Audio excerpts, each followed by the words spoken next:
Okay, so this is going to be the beginning of our troubleshooting for long crank to start when it's cold. So basically, if it sits overnight, it tends to take a lot longer to crank.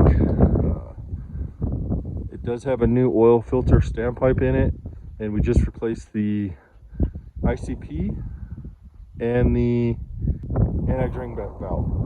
So I was doing some reading, and there's a bypass valve in there that tends to leak down as well. So this has been sitting for just over 24 hours.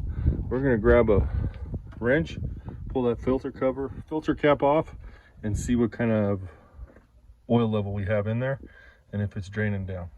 Let me get a wrench and we'll get to it.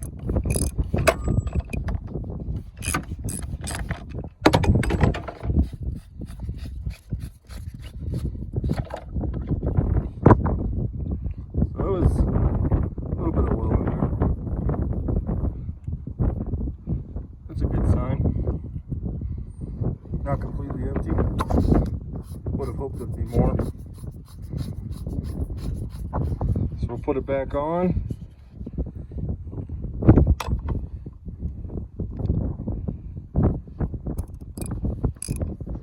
Okay, so we're getting ready to start it, but one thing I noticed is our battery voltage is low. It's like 12.1. It shouldn't be that low. These batteries are about, I guess, 4 years old now. So we'll see if it even cranks. I'm starting to think it's not going to this time around, but I got the FICM parameters up there, and then I also have the ICP and IPR, so we'll see what happens. We'll give it a crank. I'm gonna see if we can get the oil pressure gauge in there too. It'll be kind of tough to get both, but we'll see.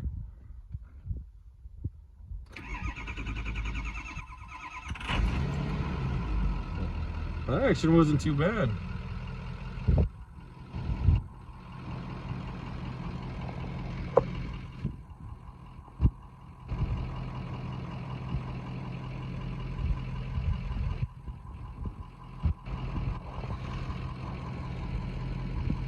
That's kind of interesting. I guess I can straighten this out for you.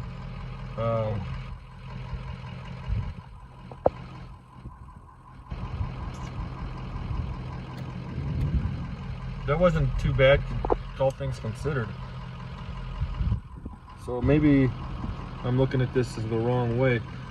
I did put a new set of glow plugs, Motorcraft, and glow plug harnesses. You know what, while it's running here, I'm gonna exit out. Let's do a cylinder balance test, make sure everything is functioning correctly.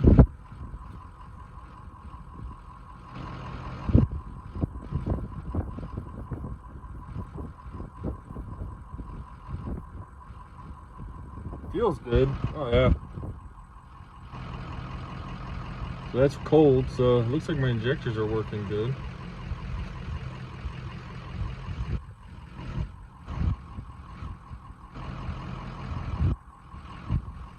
Been wanting to do this and keep forgetting. So go back to what I was saying. I wonder, it's usually in the mornings that it takes the longest to start. So I'm wondering if maybe it's something to do with the glow plug. We have new glow plugs on it and new glow plug harnesses, but I used the original glow plug controller. So I wonder if there's something going on there. The glow plug light does flicker strangely. Let's go back and check our codes. Let's see.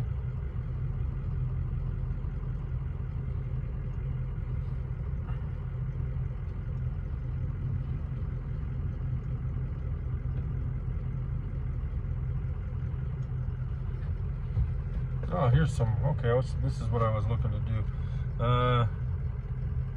Key on engine. Not sure what this will do. Let's take a look at it. Parking brakes on. Okay, so start engine, do not depress throttle.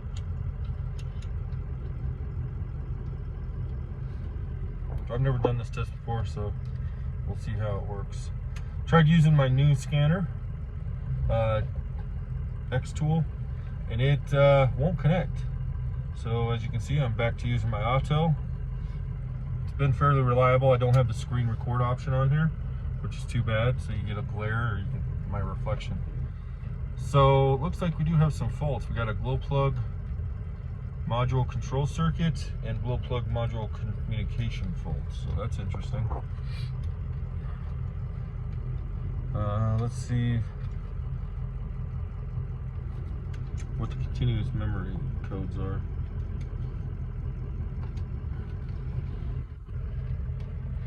Battery's charged. The alternator's charging. All right, EGR one. So these are the two I'm worried about. I'm not worried about these. So maybe we do have a module issue. I have a spare module from the donor truck, so I can swap it out with that. That's fairly easy to do, and then we'll see if she does the same thing. That'd be pretty slick if that's the only problem. I'm still thinking I might order. Bulletproof Diesel has a replacement anti-drain back, the little check valve, not anti-drain back, the pressure relief check valve, which has got a rubber seal on it. So I think I'm going to order one anyways, because this has never been replaced, and I didn't pay attention to it when I pulled it apart. So I'll get one on order. It'd be good to have on hand. Can't get them anywhere else, I don't think. So this looks pretty good. We're gonna probably move this into the shop, and we're gonna check for exhaust leaks, and while it's in there I might change the glow plug control module. But yeah, this is interesting. We'll update you what we find. All right, so this is my spare glow plug control module. That's what this is. If this doesn't work, made in Spain. This one still gives me a code. I can pull the one off the excursion. I know it worked. Didn't have any problems. This located here on the passenger side valve cover. Right there. Should be 2 plugs that connect to it and 2 number 10 nuts to secure it. So I'll get that popped off and swapped out, and we'll see if this one's any better, and if not, we'll swap it out with the excursion one.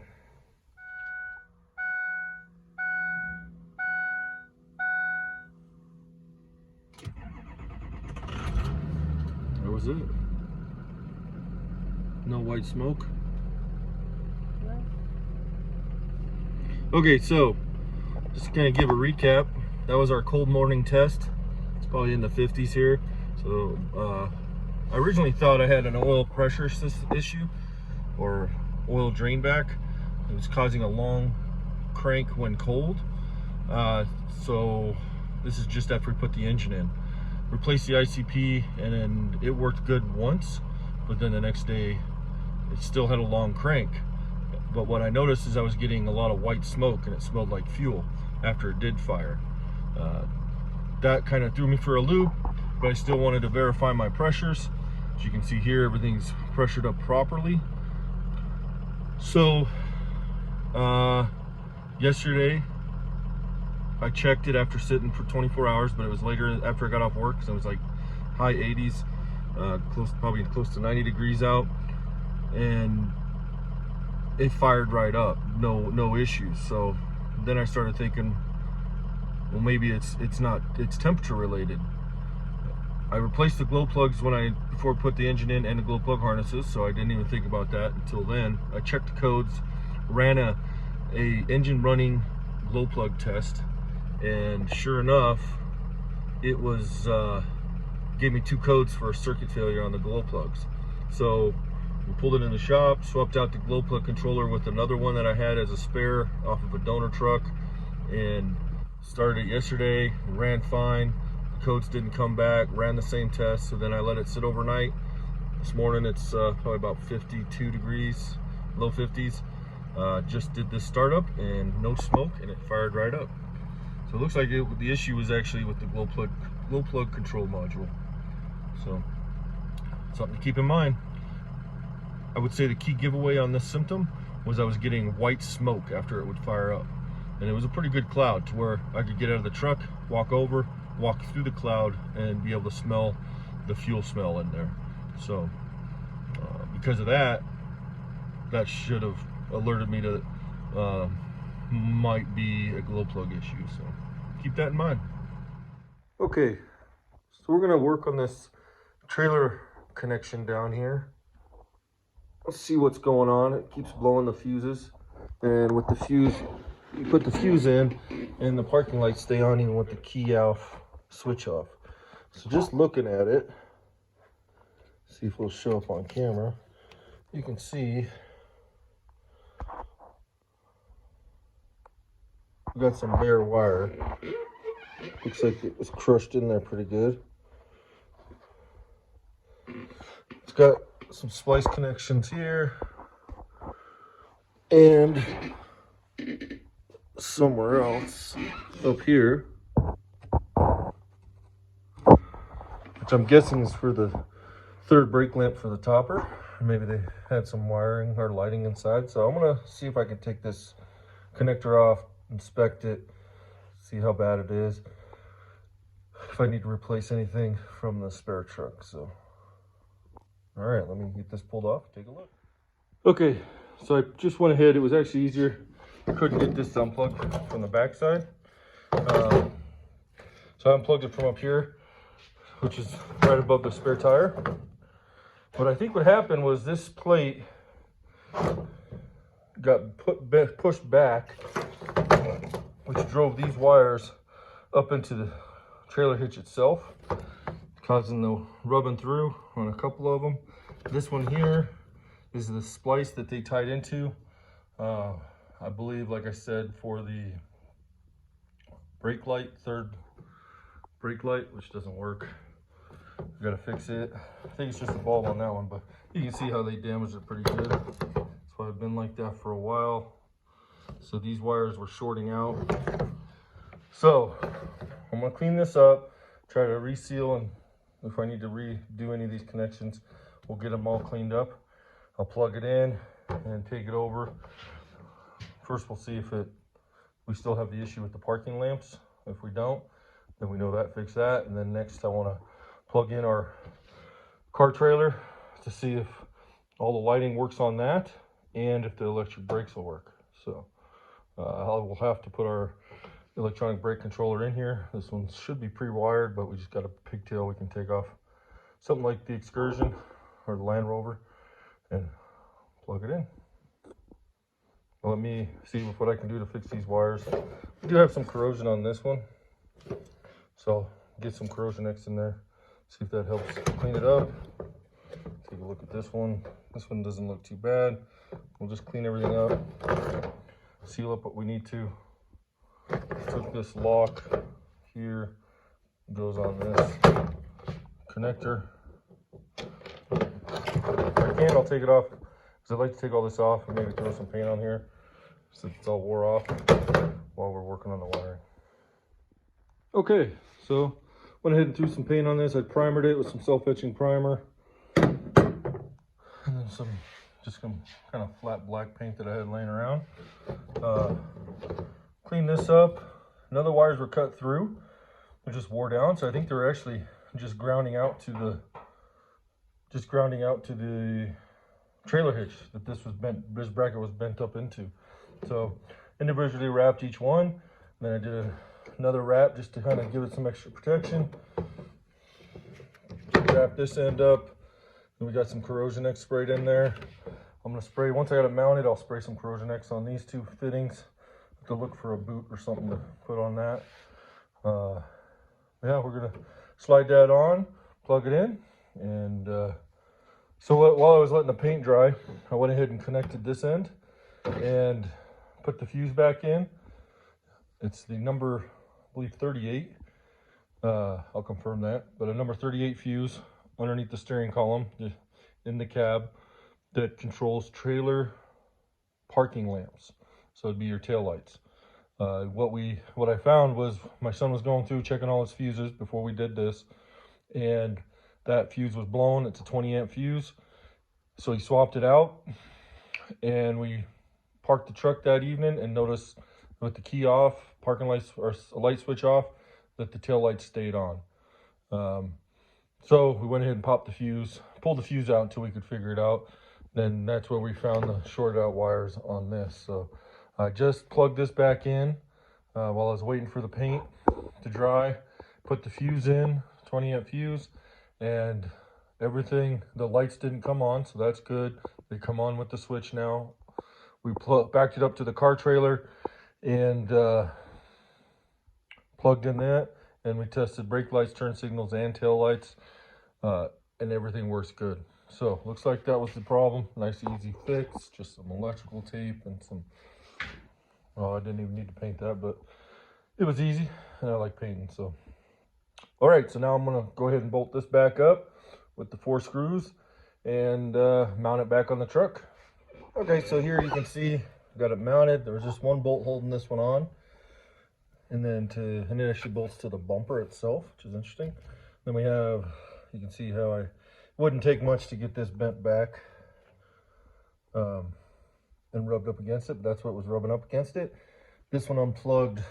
See, go right there. This is where the spare tire's at. That's where the connector is.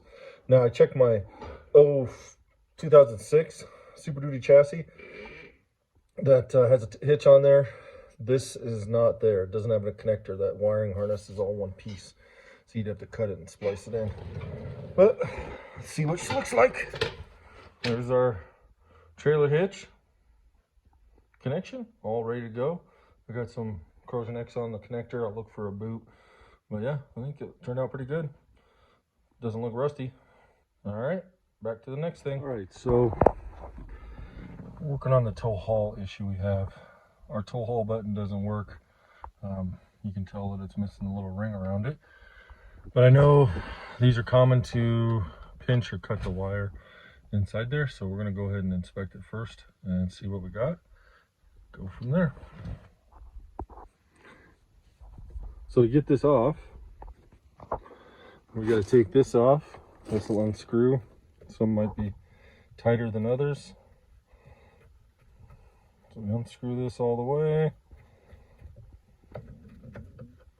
and put it in our cup holder. So then next we'll have 3 screws that hold on this plastic cover, and then this hole here is what we'll use to pull the ignition cylinder out, key cylinder out, and then that'll allow us to separate the dash or the console and get to that shifter. Should be fairly easy. Let me grab a screwdriver. We'll get them screws out, and then let's see. Luke's pulling off the cover for the steering column, and see if there's some wires that come down that shift lever, and that they sometimes can get cut, pinched, worn. So we're going to do that.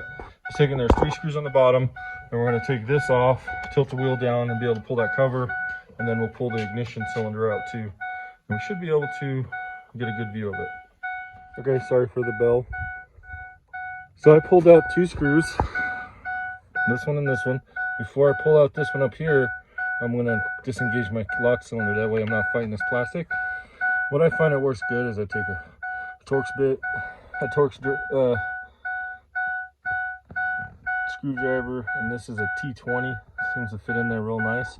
Stick it in there, and then you're going to turn this to the run position, and you'll feel it as you're pushing against it. It'll kind of release and just pull straight out with it. So I don't have another set of hands, otherwise I'd record it, but I'll show you. Okay, so I'm going to show you now that I got my cover off. So you got your top cover, which goes around the keyhole. This is your bottom one. So then you look underneath here, and what you're shooting for is that hole right there. Let's see if I can show you what I do. Let's see. Stick that in there. Okay, then you push against that and you turn your key, and it should slide out. So I put the cylinder back in there so we don't have to listen to that. But again, that's the hole you're going for. You push against that as you turn your ignition switch forward to the run position without starting it, and you're good to go. So then you want to tilt your wheel down, and a lot of times this just kind of clips down in there, but this is the wire that tends to get pinched or cut. You can see, unsnap this side, a little clip, we'll be able to pull this little rubber boot up a little bit. And then we're getting in there to, sorry for the camera, we're getting in there to look at that wiring to see if there's any pincher cuts. So I don't see any pincher cuts, so I'm going to guess that button's bad. So I'll get a button or a new shifter arm ordered, and we'll get this swapped out. All right, so we got the new part. This, I tell you what, they got a lot of different part numbers when you look this up, depending on the gear. So this is the part number I ordered. We will find out here shortly if it's the right one. So there you go for it. This is a 2003 Super Duty F350.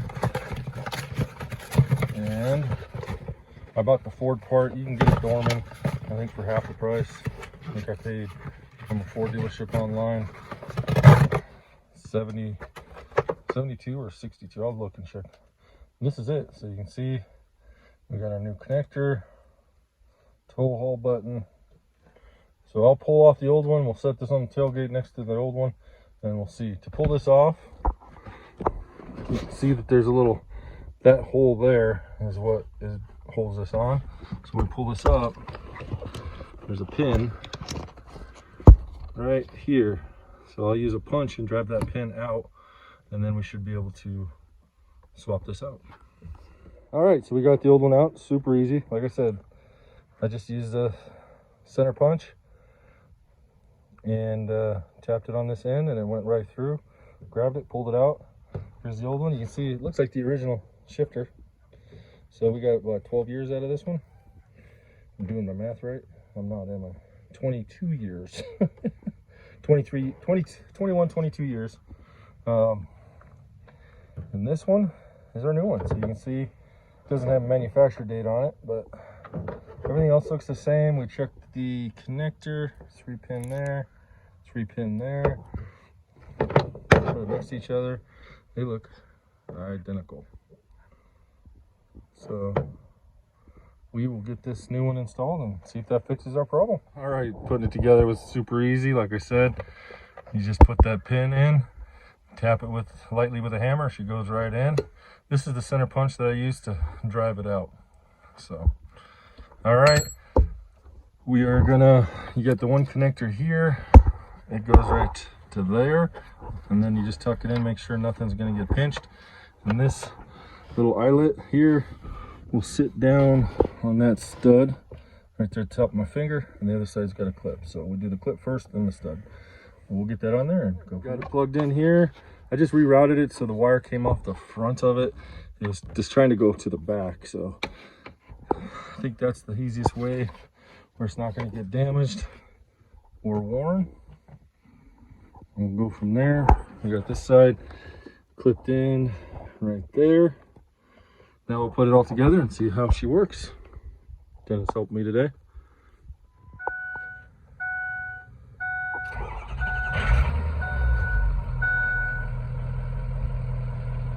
All right, so we got our new fix our dash mat here. We got our new transmission shift lever in place with the tow haul button. Started it up. I don't know if you can see the front here. Jen will get a good close. Push the button and it turns on now. So ours wasn't an issue with the wires in here. It was actually the button failed. So just because you don't have wires chafed cut in here doesn't mean that this doesn't need to be replaced. So we now have tow haul mode. I started it to run it to make sure I didn't have any check engine light or transmission issues. So everything looks good. So we're ready to tow. All right, stay tuned for the next thing we work on this thing.